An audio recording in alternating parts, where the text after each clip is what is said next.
छठी class 6 science अध्याय 11 प्रकाश, छायाएं एवं परावर्तन। हम अपने चारों ओर अनेक प्रकार की रंग बिरंगी वस्तुएं देखते हैं। स्कूल जाते हैं समय पर हम अनेक वस्तुएं जैसे कारें, बसें, साइकिलें, वृक्ष, जंतु तथा कभी कभी कुछ पुष्प देखते हैं। आपके विचार से हम इन वस्तुओं को कैसे देखते हैं। रात्रि के समय जब पूर्ण अंधकार हो तब इसी स्थान के बारे में विचार कीजिए। आप क्या देखेंगे? मान लीजिए रात्रि के समय आप पूर्णतः अंधेरे कमरे में जाते हैं। क्या आप कमरे में रखी किसी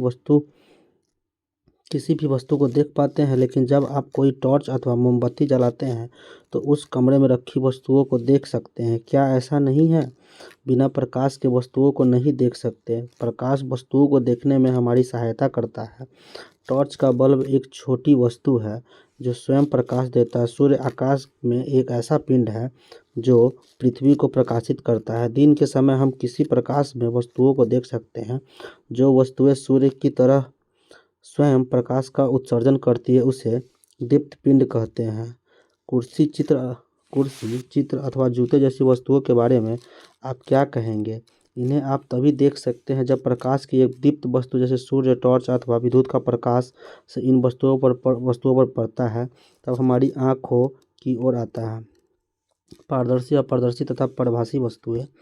याद कीजिए, हमने अध्याय 4 में वस्तुओं को पारदर्शी, अपारदर्शी तथा परभासी के रूप में समूहों में बांटा है।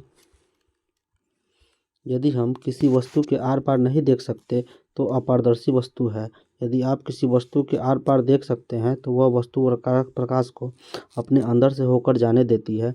ऐसी वस्तु को पारदर्शी कहते हैं। कुछ वस्तुओं के से आर पार देखें तो सकते हैं परंतु बहुत स्पष्ट नहीं। ऐसी वस्तुओं को पारभासी वस्तुएं कहते हैं। आप अपने चारों ओर देखिए और दैनिक जीवन में जितनी अधिक से अधिक वस्तुएं एकत्र कर सकते हैं कीजिए। जैसे rubber, plastic, scale, pen, pencil, notebook, कागज़ की शीट, अनुरेख, कागज़, कपड़े अथवा कपड़े का टुकड़ा। इन सभी वस्तुओं के आर पार किसी रखी हुई वस्तु को देखने का प्रयास कीजिए। क्या दूर रखी वस्तुएं से आने वाले प्रकाश इन वस्तुओं के आर पार चलकर आपकी आंखों तक पहुंच पाता है? वस्तुओं का यह देखने के लिए परीक्षण करना कि वे प्रकाश को अपने में से जाने नहीं देते अथवा नहीं। सारणी 11.1 वस्तु है और वस्तु के पार देखना संभव है, आंशिक नहीं ये करना। अपारदर्शी वस्तु, पारभासी वस्तु और पारदर्शी वस्तु। पेंसिल, रबर की गेंद, लिखने के कागज़ के लिए शीट, पूर्ण विश्वास नहीं। अपने परीक्षणों को सारणी 11.1 के अनुसार लिखिए। हम देखते हैं कि किसी वस्तु अथवा पदार्थ का अपारदर्शी, पारदर्शी तथा प्रभासी होना इस पर निर्भर करता है कि वह वस्तु अपने अंदर से होकर प्रकाश पूर्णतः, आंशिक रूप से अथवा बिल्कुल नहीं गुजरने देती। छाया वास्तव में क्या होती है? छाया है प्रत्येक अपारदर्शी वस्तु को धूप में जमीन से कुछ ऊंचाई पर एक एक करके पकड़िए। धरती पर आप क्या देखते हैं? आप जानते हैं कि धरती पर बने ये गहरे काले धब्बे वस्तुओं की छाया के कारण है। कभी कभी आप वस्तु की छाया देखकर वस्तु को पहचान सकते हैं। मैदान में कागज की एक शीट बिछाइए। किसी सामान्य जानकार अपारदर्शी वस्तु को किसी ऊंचाई पर। कभी कभी वस्तु की छाया वस्तु की आकृति के बारे में बताती है। हाथ पर इस प्रकार पकड़िए कि उसकी छाया जमीन पर बिछी कागज की शीट पर पड़े। जब आप वस्तु को पकड़े हुए हो उस समय अपने किसी मित्र से छाया की बाहरी रेखा खींचने के लिए कहिए। इस प्रकार अन्य वस्तुओं की छायाओं की बाहरी रेखाएं खींचिए। अब अपने कुछ अन्य मित्रों से छायाओं की बाहरी रेखाएं देखकर वस्तुओं को पहचानने के लिए कहिए। वे कितनी वस्तुओं की सही पहचान कर सकते हैं? क्या आप अपनी छाया किसी अंधेरे कमरे में अथवा रात्रि में जब कोई प्रकाश नहीं होता देखते हैं? क्या आपको उस समय की कोई छाया दिखाई देती है जब आप कमरे में प्रकाश के स्रोत के अतिरिक्त कुछ अन्य नहीं होता? ऐसा प्रतीत होता है छाया देखने के लिए हमें कोई प्रकाश स्रोत या प्रकाश के पथ में कोई अपारदर्शी वस्तु चाहिए। क्या इसके अतिरिक्त कोई अन्य वस्तु भी चाहिए? यह एक ऐसा क्रियाकलाप है जिसे आपको अंधेरे में करना होगा। शाम होते ही अपने कुछ मित्रों के साथ एक टॉर्च तथा गत्ते की एक बड़ी शीट लेकर किसी खुले मैदान में जाइए। टॉर्च को जमीन के समीप ले जाकर ऊपर की ओर इस तरह जलाएं जिससे कि टॉर्च का प्रकाश आपके मित्र के चेहरे पर पड़े। अब आपके पास प्रकाश स्रोत या प्रकाश के पथ के अनुदिश एक अपारदर्शी वस्तु आपका मित्र है। यदि यदि छाया पर्दे पर ही बनती है। यदि आपके मित्र के पीछे पेड़, इमारत अथवा कोई अन्य वस्तु न हो तो क्या तब भी आपको अपने मित्र के सिर की छाया दिखाई देगी? इसका अर्थ यह नहीं है कि वहाँ छाया नहीं है। वास्तव में टॉर्च का प्रकाश आपके मित्र के सिर के पार नहीं होता है। अब किसी अन्य मित्र से कहे कि गत्ते की सीट को आपके मित्र के पीछे पकड़े। क्या अब छाया सीट पर बनती है? आपके हाथों में छिपी जंतुओं की छायाएं को यहाँ पे दिखाया गया हुआ है बनाते हुए।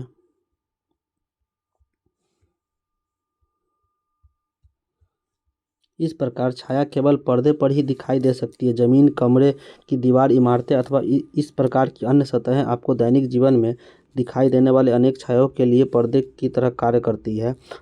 छायाओं से हमें वस्तुओं की आकृतियों के बारे में कुछ जानकारी प्राप्त होती है। कभी कभी तो छाया हम सभी को वस्तु की आकृति के बारे में भ्रमित भी कर सकती है। 11.4 में कुछ छायाएं दिखाई गई है जिसे हम अपने हाथों से बनाकर विविध जानवरों की छाया होने का भ्रम उत्पन्न कर सकते हैं। है ना ये मज़ेदार बात? स्कूल के मैदान में धूप में एक कुर्सी रखिए। आप कुर्सी की छाया से क्या अवलोकन करते हैं? क्या छाया से कुर्सी की सही आकृति का ज्ञान होता है? यदि आप कुर्सी को थोड़ा सा घुमा दें तो कुर्सी की छाया की आकृति में किस प्रकार का परिवर्तन होता है? एक पतली नोटबुक लेकर उसकी छाया को देखिए। इसके पश्चात एक आयताकार डिब्बा लीजिए और उसकी छाया देखिए। क्या दोनों छायाएं समान आकृति की प्रतीत होती है? विभिन्न रंगों के पुष्प अथवा अन्य वस्तुएं लेकर उनकी छायाओं का अवलोकन कीजिए। उदाहरण के लिए लाल गुलाब अथवा पीला गुलाब ले सकते हैं। जब वस्तुओं के रंग भिन्न भिन्न होते हैं तो क्या उनकी छायाओं के रंग भी भिन्न भिन्न दिखाई दे पड़ते हैं? एक लंबा बॉक्स लीजिए तथा पृथ्वी पर बनी उसकी छाया को ध्यान से देखिए। जब आप बॉक्स को इधर उधर गति कराते हैं तो उस समय आप छाया के आकार में होने वाले परिवर्तन को देख सकते हैं। बॉक्स की छाया कब सबसे छोटी बनती है? जब आप बॉक्स के बड़े फलक को सूर्य के सामने रखते हैं अथवा जब आप छोटे फलक को सूर्य के सामने रखते हैं। आइए इस लंबे बॉक्स का प्रयोग सरल कैमरा बनाने के लिए करें। सूची छिद्र कैमरा। शायद आप यह सोचते हैं कि किसी कैमरे को बनाने के लिए हमें बहुत सी सामग्रियां चाहिए, लेकिन यदि हम केवल सरल सूची छिद्र कैमरा ही बनाना चाहते हैं तब ऐसा नहीं है। दो ऐसे बॉक्स लीजिए जिसमें से एक बॉक्स दूसरे के भीतर बिना अंतराल के खिसक सके। दोनों बॉक्सों का एक छोटा फलक काट दीजिए। बड़ा बॉक्स लेकर इसे दूसरे छोटे फलक के बीचों बीच एक छोटे छिद्र बनाइए। इसी प्रकार छोटे बॉक्स के दूसरे छोटे फलक पर एक वर्गाकार आकृति जिसकी भुजा लगभग 5 सेंटीमीटर से 6 सेंटीमीटर हो काटिए। इस कटे भाग पर ट्रेसिंग पेपर यानी पारभासी पर्दा चिपकाकर ढक दीजिए, जो 11.5 चित्र में दिया है। छोटे बॉक्स को बड़े बॉक्स में इस प्रकार खिसकाइए कि छोटे बॉक्स का पारभासी ट्रेसिंग पेपर वाला पर्दा बड़े बॉक्स के भीतर हो, जो 11.5 में आपका सूची छिद्र कैमरा उपयोग के लिए तैयार है। सूची छिद्र कैमरा लेकर छोटे बॉक्स के खुले हुए सिरे से देखें। अपने सिर तथा सूची छिद्र कैमरा को ये बॉक्स बनाने के लिए सर्पी सूची छिद्र कैमरा को यहाँ पर दर्शाया गया है। काले रंग के कपड़े से ढक लीजिए।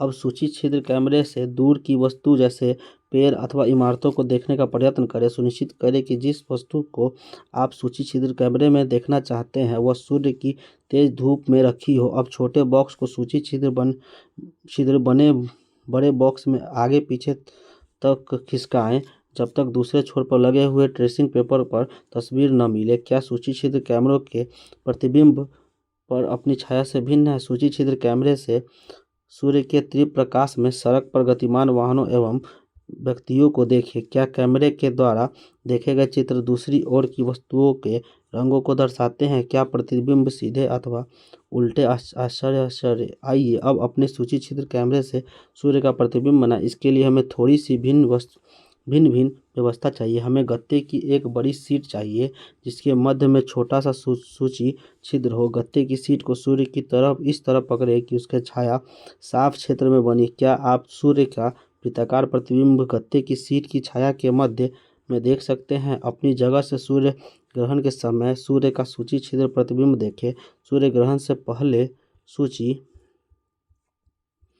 छिद्र पर पर्दे को इस तरह सुव्यवस्थित करें कि सूर्य का प्रतिबिंब पर्दे पर साफ बने।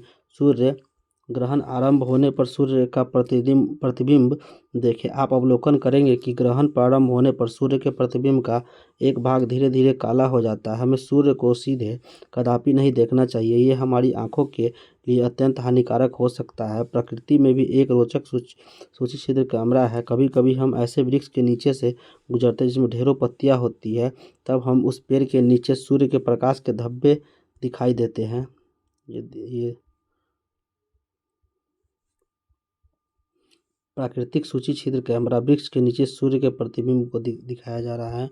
वास्तव में ये वृत्ताकार प्रतिबिंब सूर्य के सूची छिद्र प्रतिबिंब होते हैं। पत्तियों के बीच में के खाली स्थान सूची छिद्र की भांति व्यवहार करते हैं। इन खाली स्थानों में सभी प्रकार की अनियमित आकृतियां हो सकती हैं, परंतु हम सूर्य के वृत्ताकार प्रतिबिंब भी देख सकते हैं। आगामी सूर्य ग्रहण के समय सूर्य के प्रतिबिंबों को देखने का प्रयास करें, यह अत्यंत रोचक हो सकता है। बूझों के मस्तिष्क में एक विचार है। हमने अपने सूची छिद्र कैमरे से सड़क पर चलते लोगों के उल्टे प्रतिबिंब देखे। सूर्य के प्रतिबिंबों के साथ क्या होता है? क्या ये प्रतिबिंब भी हमें उल्टा दिखाई देते थे? पहेली का कुछ अन्य विचार है। निश्चय ही ये सब परिणाम जो हम देख रहे हैं, जैसे छायाओं का बनना, सूची छिद्र, प्रतिबिंब आदि तभी संभव है जब प्रकाश केवल सरल रेखा में गमन करे। आइए पाइप का छोटा टुकड़ा अथवा रबर की लंबी नली ले कमरे में एक तरफ एक मोमबत्ती जलाकर मेज से ऊपर रखें।